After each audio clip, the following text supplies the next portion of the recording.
The sound of gravel crunching under tires broke the peaceful morning silence at Windsor Castle.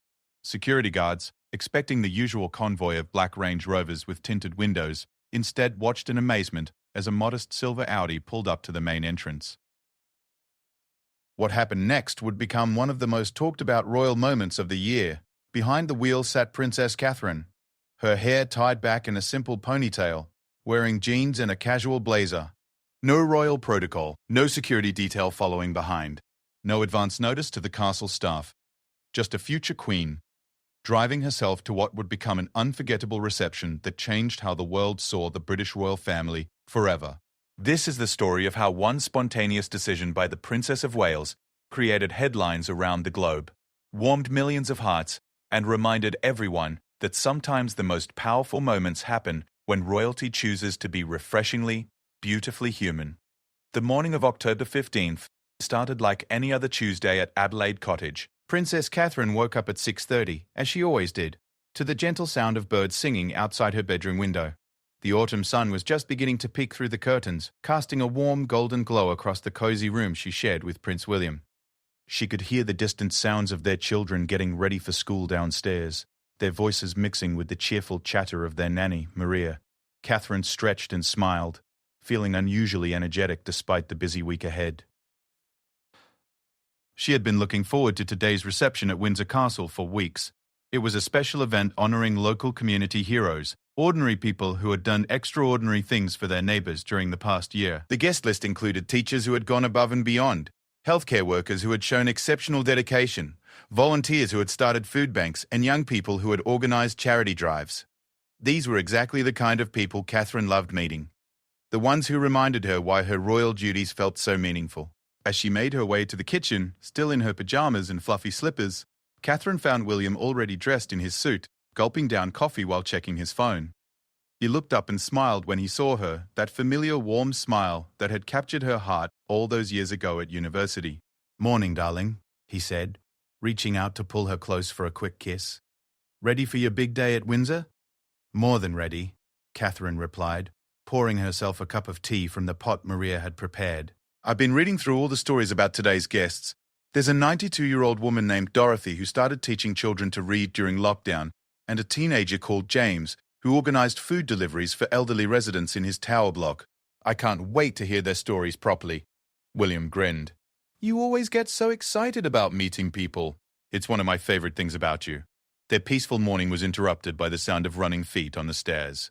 Prince George appeared first, his school uniform slightly askew, followed by Princess Charlotte, who was trying to tie her hair ribbon while walking, and little Prince Louis, who bounded into the kitchen with his usual morning enthusiasm. "Mummy!" "Daddy!" Louis called out, throwing himself into Catherine's arms. "Can we come to the castle with you today?" Catherine laughed and ruffled his hair. "Not today, sweetheart. You have school, and Mummy has important work to do. But maybe next weekend we can all go to Windsor together for a nice walk." After helping the children with breakfast and seeing them off to school, Catherine went upstairs to get ready. She had chosen her outfit carefully the night before. An elegant navy dress by one of her favorite British designers, paired with her grandmother's pearl earrings and a simple gold bracelet. The look was polished but not too formal, perfect for an event celebrating everyday heroes. As she was putting the finishing touches on her makeup, Catherine's phone buzzed with a text from her private secretary, Hannah. "Car will be ready in 30 minutes. Driver is James today, and your PPO team is already en route to Windsor to secure the venue." Catherine paused, looking at herself in the mirror. Something about the message didn't sit right with her. Here she was, getting ready to meet people who had done incredible things with no fanfare, no special recognition, just out of the goodness of their hearts. Meanwhile, she would arrive in a convoy of expensive cars with a full security detail, creating a barrier between herself and the very people she wanted to connect with. She thought about Dorothy, the elderly reading teacher, and how nervous she might feel meeting a princess. She thought about young James, who had probably never seen anything like a royal motorcade in his working-class neighborhood. Would all the formality and security make them feel uncomfortable? Would it create distance when she wanted to build connection? An idea began to form in Catherine's mind. It was spontaneous, maybe a little crazy, but it felt absolutely right. She picked up her phone and dialed Hannah's number. "Hannah, it's Catherine. I've had a change of plans. Your Royal Highness, is everything all right? Do you need to reschedule the reception?" "No, nothing like that. I want to drive myself to Windsor today. There was a pause on the other end of the line. I'm sorry, ma'am, I'm not sure I understand. Drive yourself? Yes, in my own car. No motorcade, no fuss. Just me, driving to Windsor like any normal person would. Catherine could practically hear Hannah's mind racing. Ma'am, with respect, the security protocols can be adjusted for once. Catherine said firmly but kindly. Hannah, these are people who catch buses and walk to work every day. I want to meet them as naturally as possible. All that formality creates barriers I don't want today. But Your Royal Highness, this would need approval from, then get the approvals. I know it's unusual, but it's not dangerous. It's a 20-minute drive on roads I've traveled hundreds of times. My protection officers can follow at a discreet distance if they must, but I'm driving myself today. After 20 minutes of back-and-forth phone calls between Hannah, the security team, and various palace officials, Catherine got the reluctant green light for her plan. The compromise was that 2 protection officers would follow in an unmarked car, staying far enough back to give her the independence she wanted, but close enough to respond if needed. William, who had overheard parts of the conversation, shook his head with an amused smile. You know this is going to cause quite a stir, don't you? Good, Catherine replied, grabbing her car keys from the kitchen counter. Sometimes a little stir is exactly what's needed. She walked out to the garage where her silver Audi sat waiting. It was nothing fancy, just a reliable family car that she used for school runs and casual trips around Norfolk. As she adjusted her mirrors and put on her seatbelt, Catherine felt a flutter of excitement. When was the last time she'd driven somewhere alone for a royal engagement? She couldn't remember. The drive to Windsor was beautiful. The autumn leaves were at their peak, painting the countryside in brilliant shades of gold and red. Catherine rolled down the window slightly, letting the fresh air flow through the car. She passed cyclists and dog walkers, families in gardens raking leaves, teenagers waiting at bus stops. Normal life happening all around her, and for once, she felt like a natural part of it rather than someone passing through in a bubble of formality. As she drove, Catherine thought about her role and how she wanted to use it. Being a princess was an incredible privilege, but sometimes the very things that marked her status, the cars and security and protocol, created distance from the people she most wanted to serve. Today felt like a small but important step toward changing that. Her phone rang through the car's speaker system. It was William. Just checking in. How's the rebel princess doing on her solo adventure? Catherine laughed. Feeling wonderfully normal, actually. I just passed a family having a picnic in a field. The children waved at me, but just because I waved first, not because they recognized me. It was lovely. Well, enjoy it while it lasts. Something tells me this little stunt of yours is going to make quite a few headlines. Let them write headlines. If it helps people see that we're not so different from them, that's worth it. As Catherine approached Windsor Castle, she could see the familiar towers rising in the distance. Soon she would be back in her official role. But this drive had reminded her of something important. The best parts of being royal weren't about the ceremony and tradition, they were about the connections, the conversations, the chance to shine a light on good people doing good things. She pulled up to the castle gates, where the security guard did a double take when he saw her behind the wheel. After checking her identification with barely concealed amusement, he waved her through. Have a lovely day, Your Royal Highness. Quite a nice surprise to see you driving yourself. Thank you, Catherine replied with a smile. I hope it's the first of many surprises. As she parked the car and walked toward the castle entrance, Catherine felt energized and ready. Today was going to be special. She could feel it. She had no idea that her simple decision to drive herself would soon become the talk of the nation, but she was about to find out just how powerful authenticity could be. Margaret Thornbury had been working at Windsor Castle for 37 years. She had seen it all: state visits, royal weddings, family celebrations, and formal receptions beyond counting. As the head of guest services, she prided herself on being prepared for anything. Royal events ran like clockwork under her careful supervision. Every detail planned weeks in advance, every possible scenario accounted for. But nothing had prepared her for the sight of Princess Catherine walking up the castle steps at exactly 10:15, carrying her own handbag and car keys with no entourage in sight. Margaret stood at the main entrance, clipboard in hand, watching through the tall windows as a silver car pulled into the courtyard. She was expecting to see the familiar convoy of black vehicles that always announced a royal arrival. Instead, she watched in growing amazement as the Princess of Wales stepped out of what looked like a perfectly ordinary family car, locked it with a small beep, and walked toward the castle as if she were arriving for a coffee date with friends. Good morning, Margaret, Catherine said warmly as she approached the entrance. Lovely day for the reception, isn't it? Margaret, usually unflappable even in the presence of royalty, found herself momentarily speechless. Your Royal Highness, she managed, executing a small curtsy. We weren't expecting, that is, your usual, the motorcade? Catherine laughed, a genuinely delighted sound that echoed off the stone walls. I decided to give them the morning off. I hope that's all right. Of course, ma'am, Margaret replied, though her mind was already racing through the implications. Security protocols, parking arrangements, staff schedules, all perfectly planned around the usual royal arrival procedure. But as she looked at Catherine's relaxed, happy expression, Margaret found herself smiling too. Word spread quickly through the castle staff. In the kitchens, Chef Robert paused in his preparation of elegant canapes when his sous chef whispered the news. In the great hall, the florists arranging the final touches on their displays looked up in surprise. Even the security team, usually models of professional discretion, exchanged glances of amazement. Sarah Chen, a junior staff member responsible for greeting guests, was setting up the registration table when Margaret approached her. Sarah, there's been a slight change to this morning's proceedings, Margaret said, her voice carefully neutral but her eyes twinkling with suppressed excitement. Her Royal Highness has arrived rather more informally than usual. I think today might be a bit different from our typical royal receptions. Catherine, meanwhile, was being given her usual pre-event briefing by Hannah, who had arrived earlier with the advance team. They stood in the blue drawing room, surrounded by priceless paintings and centuries of royal history. But Catherine seemed more interested in looking out the windows at the guests beginning to arrive in the courtyard below. The guest list is final at 42 individuals, Hannah was saying, consulting her notes. We have the usual receiving line arranged, followed by the presentation ceremony, then refreshments in the green drawing room.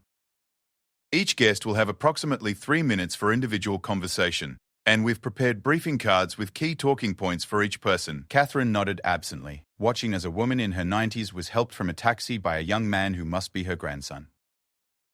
This had to be Dorothy, the reading teacher she had been so eager to meet. Hannah, she said suddenly, what if we change things up a bit today? Her private secretary looked up from her notes with the expression of someone who had already handled enough surprises for one morning. In what way, ma'am? Well, look at them. Catherine gestured toward the window. They're arriving just like I did, in normal cars and taxis, probably feeling a bit nervous about coming to Windsor Castle. Why make them stand in a formal line waiting to meet me for exactly 3 minutes each? Why not just mingle? Mingle. Hannah repeated the word, as if she had never heard it before. Yes, walk around, have conversations, let things happen naturally. These people have incredible stories. I want to hear them properly, not just exchange pleasantries for 3 minutes while someone times us with a stopwatch. Hannah glanced at her clipboard, then at Catherine's determined expression, and sighed. Ma'am, the protocol for royal receptions has been established for decades, I know, but these people aren't diplomats or politicians. They're the lady who lives next door, the teacher who stayed late to help struggling students, the teenager who organized his entire neighborhood to help during the pandemic.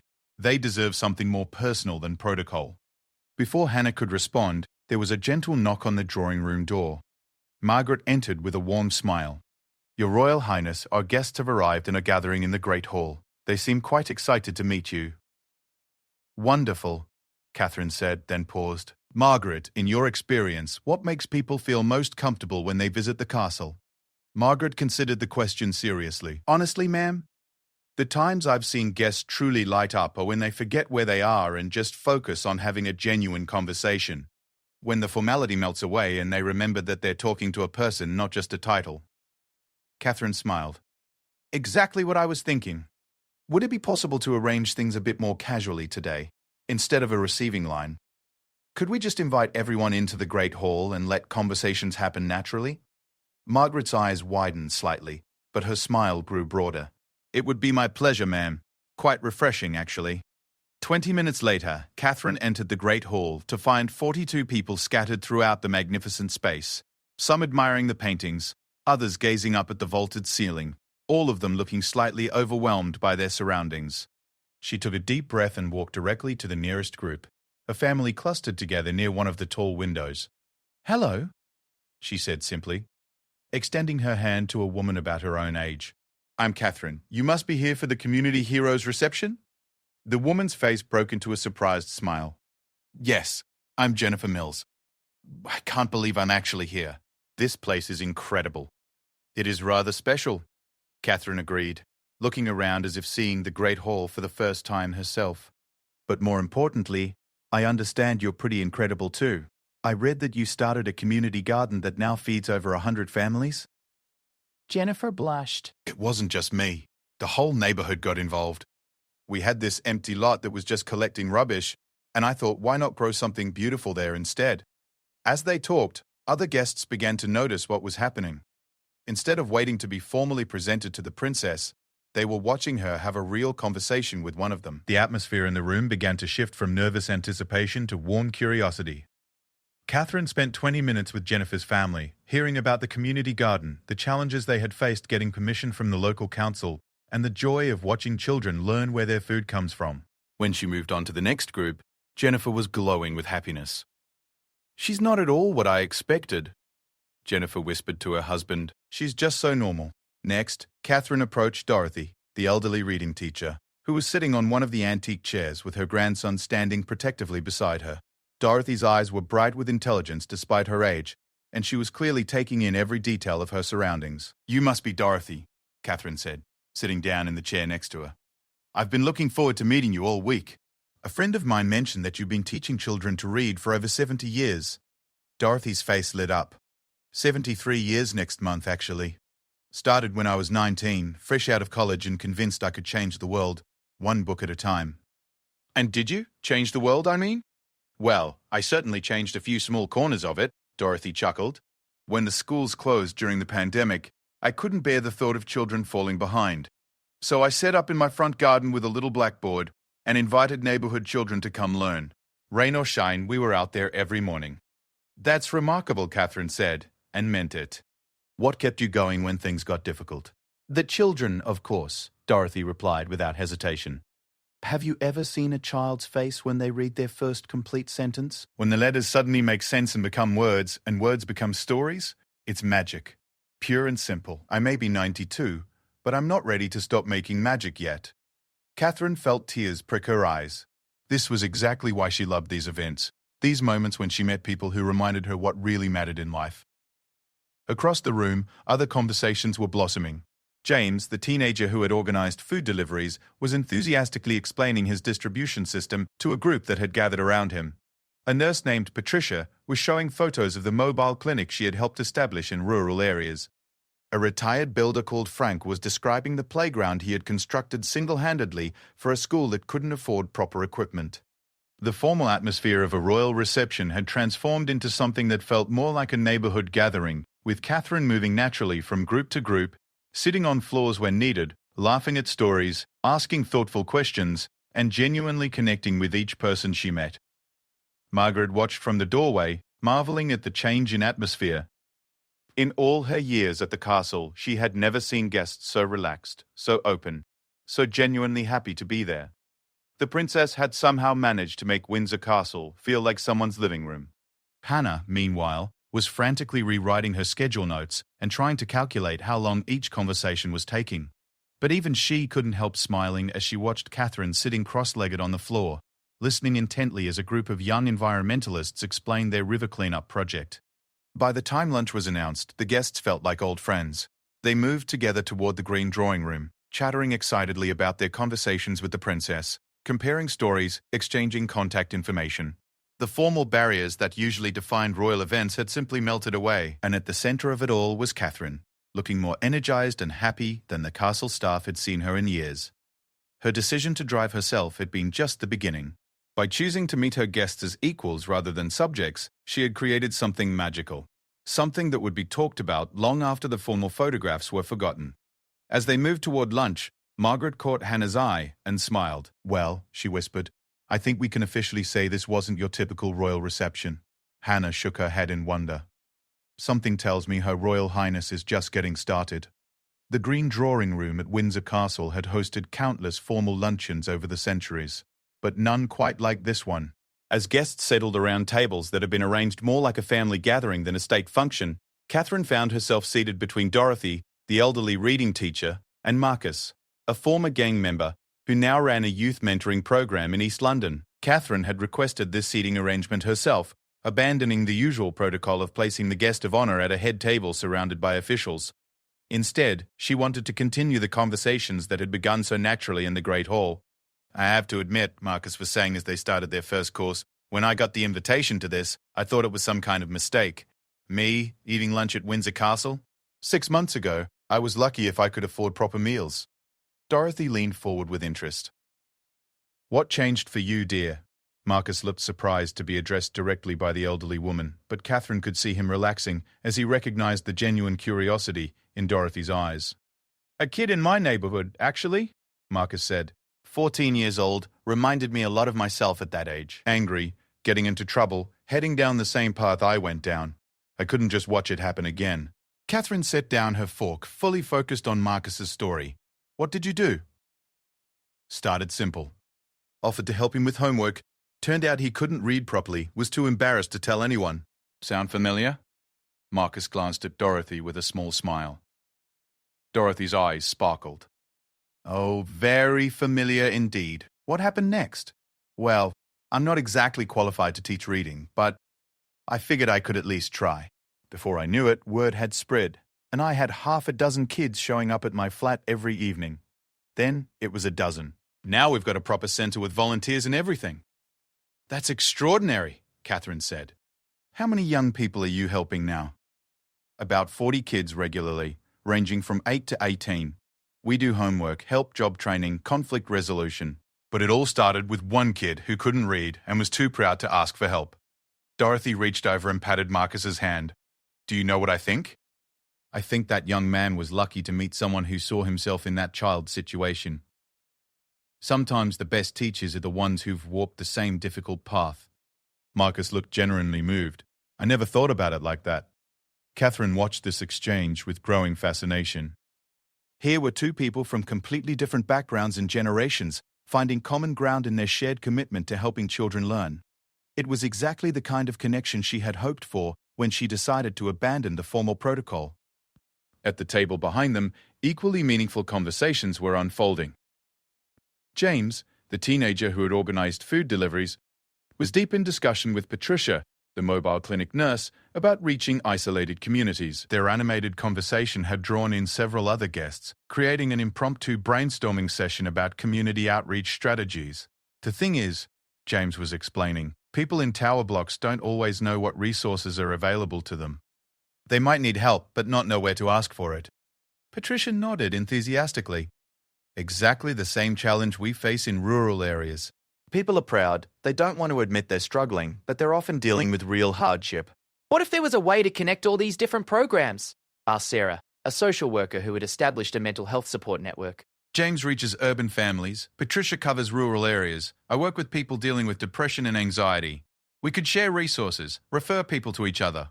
Catherine, overhearing this conversation, felt a thrill of excitement. This was better than anything she could have planned. These remarkable people were finding ways to help each other, help others. Her role was simply to provide a space where these connections could happen. She turned her attention back to her own table, where Dorothy was now telling Marcus about her front garden classroom during the pandemic.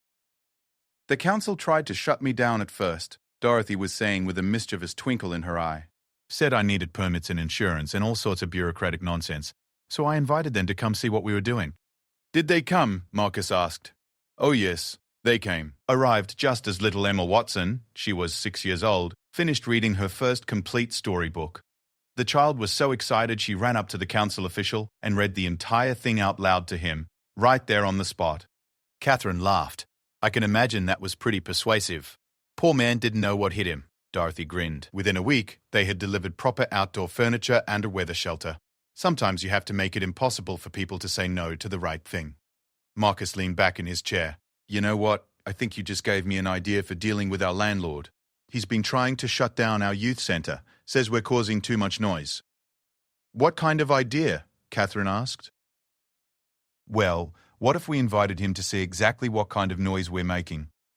Show him the kids doing their homework, practicing job interviews, learning to resolve conflicts peacefully. Hard to complain about that kind of noise." Dorothy clapped her hands together. "Brilliant! Make it impossible for him to say no to the right thing." As lunch progressed, Catherine found herself moving between tables not as a royal guest making formal rounds, but as someone genuinely interested in the conversations happening around her. She sat with a group of environmental volunteers who had turned an abandoned lot into a community garden, learning about urban farming techniques and soil restoration.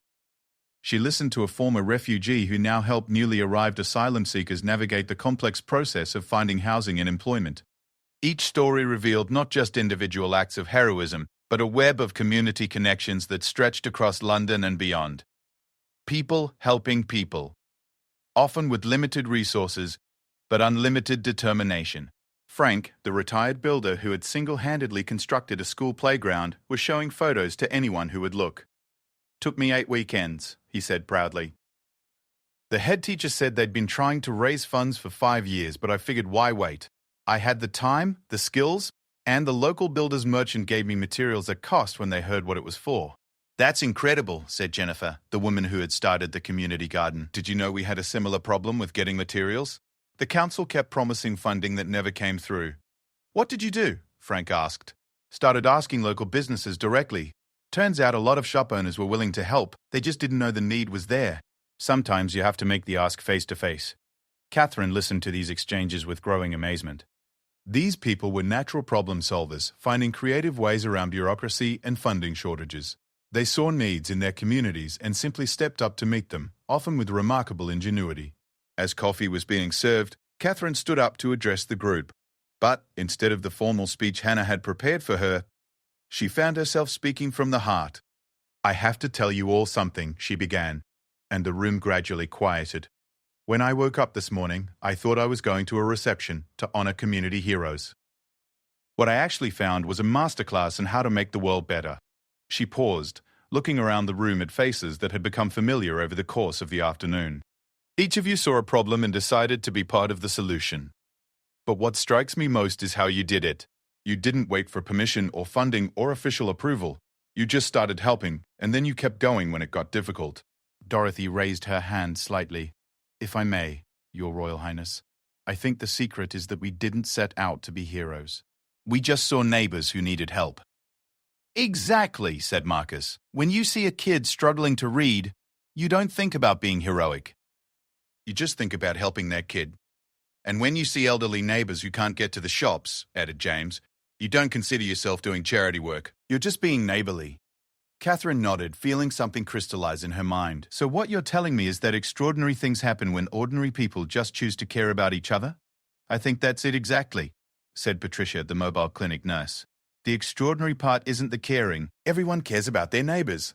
The extraordinary part is deciding to do something about it." The room fell into a comfortable silence as people absorbed this insight. Catherine looked around at these remarkable individuals and realized she was experiencing something she had never felt at a royal event before.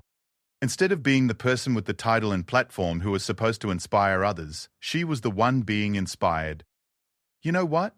she said finally. "I think you've taught me more today than I could ever teach you, but I hope this isn't the end of our conversation." Sarah, the social worker, spoke up. "Actually, we've been talking, and several of us would love to stay in touch. We're thinking about creating some kind of network, a way to share resources and support each other's work." "That's a brilliant idea," Catherine said immediately, "and I'd love to help make that happen if I can." As the official reception began to wind down, Catherine realized she had completely lost track of time. What was supposed to be a 2-hour formal event had stretched into nearly 4 hours of genuine connection and conversation. She had heard life stories that moved her to tears, learned about community solutions that inspired her, and watched strangers become collaborators and friends. Most importantly, she had remembered why she had wanted to take on royal duties in the first place. Not for the ceremonies and protocol, but for moments like these, when she could use her position to bring good people together and help amplify their important work.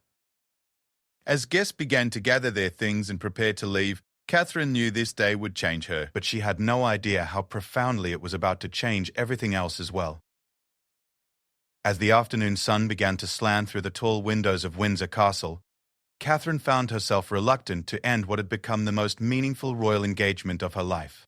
But logistics demanded attention, and guests needed to begin their journeys home. What happened next, however, would transform a lovely afternoon into a phenomenon that neither Catherine nor anyone else could have predicted. Jennifer Mills, the community garden organizer, was one of the first to prepare to leave. She approached Catherine with tears in her eyes. "Your Royal Highness, I can't thank you enough for today. But I have to ask, would it be terribly inappropriate if I took a photo? Not of you necessarily, but just to remember this room, this feeling?" Catherine smiled warmly. "Of course, please do." But Jennifer, would you mind if I took a photo with you and some of the others? I'd love to remember today too. What followed was completely unprecedented in royal protocol. Instead of the usual formal photographs taken by official photographers, Catherine found herself in the middle of an impromptu photo session using guests' personal phones. She posed with Dorothy and her grandson, with Marcus and his notebook full of ideas from the day's conversations, with James and his detailed plans for expanding his delivery network. "Wait," said Patricia, the mobile clinic nurse. "We should get a group photo, all of us together." "Brilliant idea," Catherine agreed immediately, much to Hannah's barely concealed alarm. They gathered in front of the magnificent fireplace in the green drawing room. 42 community heroes and one princess, all grinning like old friends at the end of a perfect dinner party.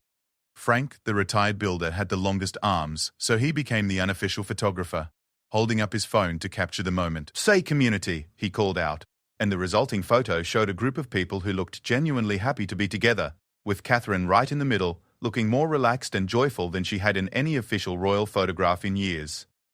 But the real magic began when guests started leaving the castle and returning to their normal lives. Instead of keeping the experience to themselves, they began sharing their stories on social media, posting the photos they had taken, describing the conversations they had enjoyed. Jennifer was first, posting on her community garden's Facebook page while she waited for her train back to London. "Just spent the afternoon at Windsor Castle with Princess Catherine and the most amazing group of people I've ever met. The princess drove herself to the event and spent hours just talking with us like we were old friends. She sat on the floor, asked real questions, and genuinely cared about our answers." This is what royalty should be. Within an hour, Jennifer's post had been shared dozens of times. But it was just the beginning. Marcus posted the photo of himself with Catherine and Dorothy on his youth centre's Instagram account, "From the streets to Windsor Castle. Today I had lunch with a princess and a 92-year-old reading teacher who's been changing lives longer than I've been alive. Princess Catherine treated us all like family. She wanted to hear our stories, learn from our experiences, and help us connect with each other. This is how change happens." Dorothy's grandson helped her post on Twitter, though Dorothy insisted on writing the message herself. "At my age, you think you've seen everything. Today Princess Catherine proved me wrong. She drove herself to meet us, sat with us as equals, and reminded an old teacher that there's always more to learn. The monarchy has never felt more relevant or more human." James, the teenager, created a TikTok video showing clips from throughout the day, including the moment when Catherine sat cross-legged on the floor to hear about his food delivery system. His caption read, "POV. A princess treats you like your work matters." Princess Catherine spent her whole day just listening to ordinary people doing extraordinary things. She's not like other royals. The video went viral within hours. Sarah, the social worker, wrote a lengthy LinkedIn post about the networking that had happened naturally during the reception. Professional development doesn't always happen in conference rooms. Today, Princess Catherine created a space where 42 people working in community service could connect, share resources, and learn from each other. The informal atmosphere she encouraged led to real collaborations that will benefit hundreds of families. Leadership is about creating connections, not maintaining hierarchies. By evening, the hashtag #PrincessCatherineWindsor was trending across multiple platforms. But unlike many viral royal moments, this wasn't about fashion or protocol. It was about authenticity, connection, and the power of treating people as equals regardless of their backgrounds. Traditional media outlets began picking up the story, but they struggled to fit it into their usual royal coverage framework. This wasn't a charity visit where Catherine made polite small talk and moved on. This wasn't a formal ceremony with ribbon cutting and brief speeches. This was something entirely new. The BBC's royal correspondent, Victoria Hartley, was among the first to recognise the significance of what was happening. She had covered the royal family for 15 years and had never seen anything quite like the response to Catherine's Windsor reception. "What we're seeing," she explained in her evening news segment, "is not just positive coverage of a royal event. We're seeing ordinary people feeling genuinely connected to a member of the royal family in a way that transcends traditional deference or ceremony. Princess Catherine appears to have found a way to make the monarchy feel accessible without diminishing its dignity." Meanwhile, at Adelaide Cottage, Catherine was finally seeing the extent of the response to her day. She sat at her kitchen table with her laptop open, scrolling through post after post from the guests she had met, reading comments from their friends and family members, watching James's TikTok video for the third time. William came home from his own engagements to find her wiping away tears. "Darling, what's wrong?" he asked, immediately concerned. "Nothing's wrong," Catherine said, showing him the screen. "Everything's right." "Look at this." William read over her shoulder as she scrolled through the posts. His expression changed from concern to amazement to something approaching awe. "Catherine, do you realize what you've done? I drove myself to Windsor and had lunch with some lovely people." "No," William said, sitting down beside her. "You've reminded people why the monarchy matters. Look at these comments. People aren't just praising you.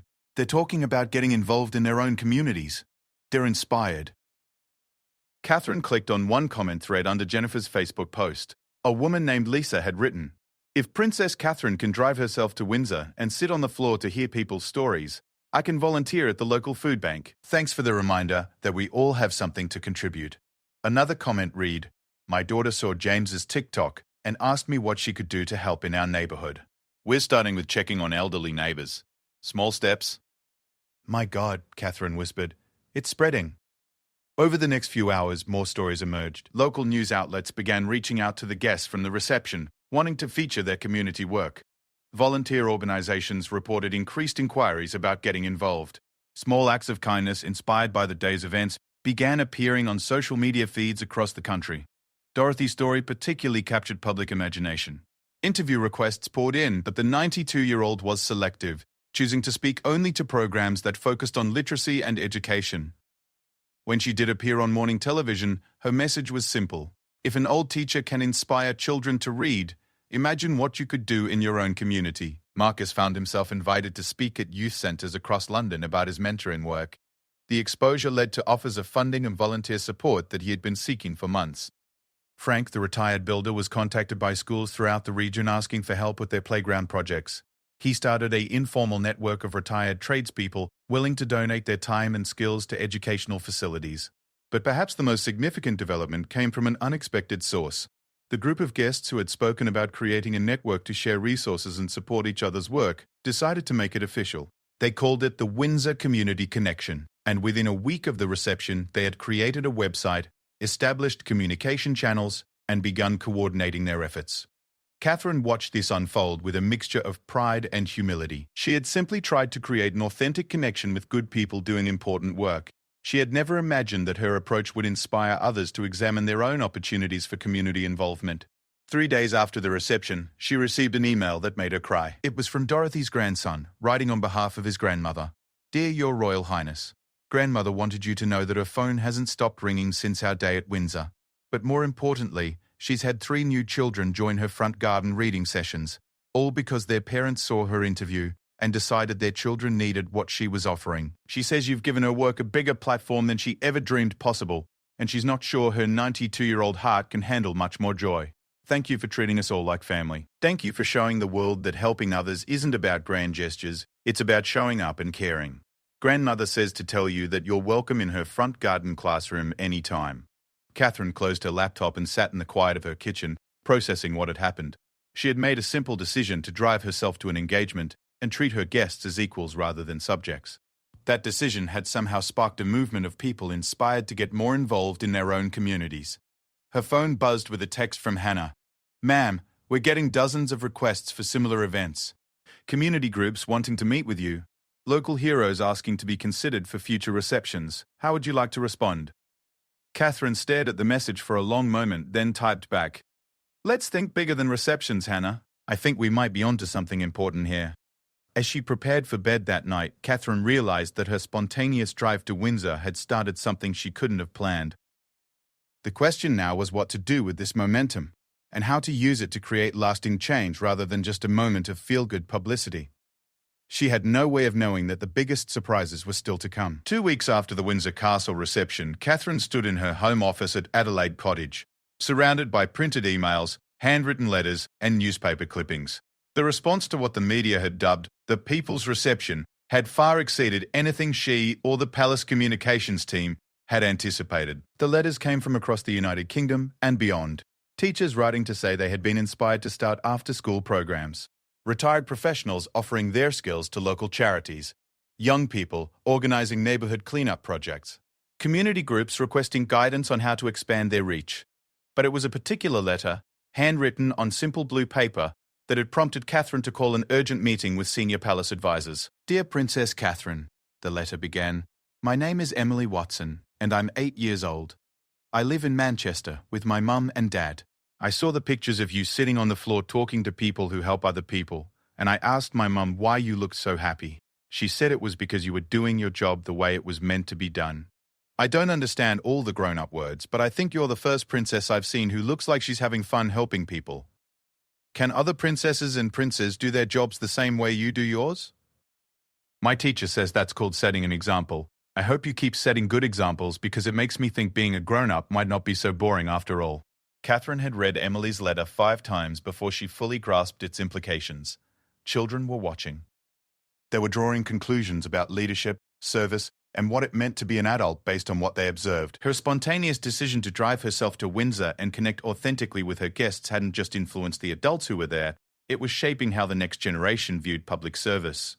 The meeting she had called included William, her private secretary Hannah, the palace communications director David, and somewhat unusually, Margaret Thornbury from Windsor Castle, who had become an unexpected advocate for Catherine's new approach to royal engagements. The numbers speak for themselves, David was saying, consulting his tablet. Social media engagement is up 400% compared to typical royal event coverage. More importantly, the tone is different. People aren't just commenting on fashion or protocol. They're talking about community involvement, volunteering, civic responsibility. Hannah nodded. "We've received over 3,000 direct inquiries about how people can get involved in community work in their areas. The Duchess of Cornwall's literacy charity has reported a 30% increase in volunteer applications. Local councils across the country are saying they've seen unprecedented interest in community meetings and volunteer opportunities. But," David continued, "we're also facing some challenges. Traditional royal reporters are struggling with how to cover these events. The informal atmosphere doesn't fit their usual framework. Some are suggesting that too much accessibility could diminish the dignity of the institution." Catherine looked around the table. "What do you all think? Is there truth to that concern?" Margaret spoke up first. "If I may, Your Royal Highness, I've worked at Windsor for 37 years. I've seen formal receptions that were perfectly executed and completely forgettable. What happened 2 weeks ago will be remembered for decades, not because protocol was abandoned, but because genuine connections were made." "That seems like dignity to me," William leaned forward. "Catherine, what's your instinct here? You started something, but where do you want it to go?" Catherine stood and walked to the window, looking out at the garden where their children were playing with their dog. The normality of the scene grounded her as she tried to articulate thoughts that had been forming since the day at Windsor. "I keep thinking about Emily Watson's letter," she said finally. "She's 8 years old, and she noticed that I looked happy doing my job. That suggests that maybe I haven't always looked happy doing it, or that she's seen other royals who don't look happy in their work." She turned back to the group. "What if happiness, authenticity, genuine connection? What if these aren't just nice additions to royal duty? What if they're essential to making the monarchy relevant in the modern world?" "Go on," William encouraged. "Think about it. We're living in an age where people have access to more information, more choices, more ways to make their voices heard than ever before. They don't need us to be distant and formal. They need us to be authentic and useful. They need to see that our privileged position serves a real purpose in their daily lives." Hannah made notes as Catherine spoke. "So you're suggesting a fundamental shift in how royal engagements are structured? I'm suggesting we stop treating the public like subjects who should be grateful for a brief royal appearance and start treating them like partners in building stronger communities," Catherine replied. "The people I met at Windsor weren't honored just to meet me. They were honored to have their work recognized and supported." "There's a difference." David looked thoughtful. "The logistical challenges would be significant. Security protocols, staff preparation, venue arrangements. Informal doesn't mean unplanned." "Of course," Catherine agreed, "but I think Margaret proved that good staff can adapt to almost anything if they understand the purpose behind the change." Margaret smiled. "I'd be happy to work with any venue to help them prepare for more interactive events. The key is understanding that we're creating space for genuine conversation, not just orchestrated encounters." William had been quiet during this exchange, but now he spoke up. "Catherine, I think you're onto something important, but I also think you need to be prepared for resistance. Some people, both within the institution and outside it, will see this approach as too radical. What kind of resistance? Questions about security, concerns about maintaining appropriate boundaries, worry that too much accessibility could lead to difficult situations, William explained. And honestly, some people simply prefer their royals to be more formal and distant. They find comfort in traditional protocol. Catherine nodded. I understand those concerns. But William, look at what happened after Windsor. People weren't demanding more access to me personally. They were inspired to get more involved in their own communities. If our role is to serve the public good, isn't that exactly what we should be encouraging? Hannah looked up from her notes. Ma'am, we've actually had several interesting requests that might help test these ideas.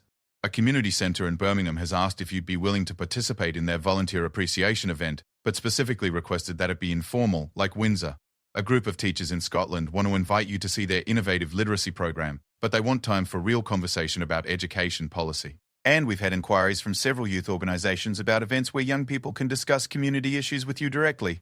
Those all sound wonderful, Catherine said immediately. David raised his hands slightly. Before we commit to anything, shouldn't we establish some guidelines, parameters for how these informal events would work?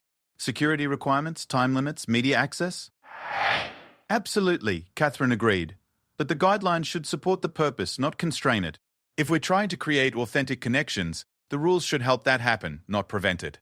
Margaret leaned forward. If I may suggest, perhaps we could start with a pilot program. A few carefully chosen events where we can test different approaches, learn what works, refine the process, build a model that other venues could adapt. I love that idea, Catherine said. What if we planned 3 different types of events over the next 2 months? Different communities, different formats, different challenges. See what we learn. And document everything, Hannah added. If this approach proves successful, other members of the royal family might want to adopt similar methods. William grinned. Are you suggesting we could revolutionize royal engagements across the board?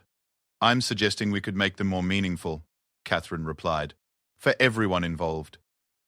Over the next hour, they outlined a plan for what they privately called the new approach. 3 pilot events would be scheduled. A community centre visit in Birmingham where Catherine would participate in activities alongside volunteers rather than simply observing them. A school visit in Scotland where she would join a discussion panel with teachers about education challenges. And a youth summit in Wales where young people would lead presentations about community projects they had initiated. Each event would prioritise conversation over ceremony, collaboration over observation, authentic connection over formal protocol. Traditional elements like receiving lines and brief courtesy visits would be replaced with roundtable discussions, collaborative activities, and extended conversations.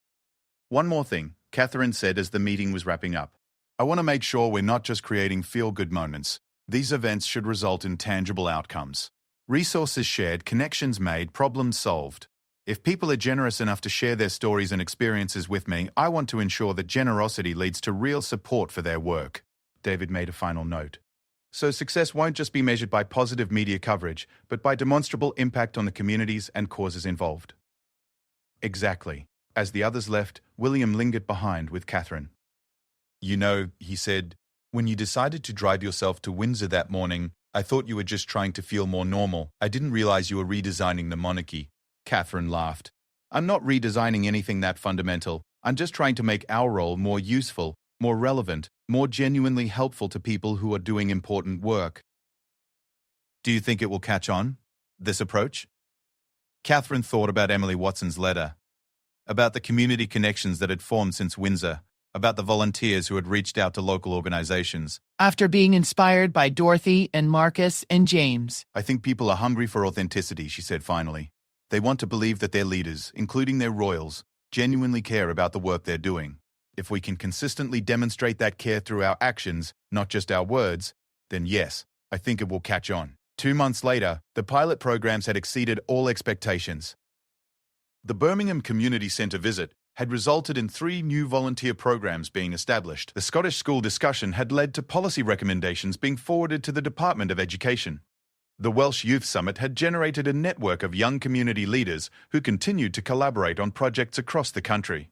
More importantly, each event had inspired dozens of similar initiatives in other communities. The approach that had begun with Catherine's spontaneous drive to Windsor was spreading organically, creating ripple effects of community engagement and authentic leadership throughout the United Kingdom. Emily Watson's mother sent a follow-up letter 6 months later.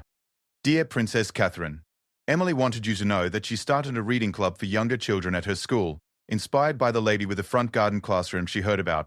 When I asked her why she wanted to help other children learn to read, she said it was because she saw you sitting on the floor listening to people, and she wanted to be the kind of grown-up who sits on the floor and listens too. Thank you for showing her what good leadership looks like. Catherine kept that letter on her desk, a daily reminder that the most powerful change often begins with the simplest decision: to treat others as equals, to listen more than you speak, and to remember that titles and positions are only valuable if they're used to lift others up. The drive to Windsor had taken 20 minutes. The transformation it sparked was still unfolding, touching communities and inspiring connections that neither Catherine nor anyone else could have imagined when she first picked up her car keys that autumn morning and decided to do things differently.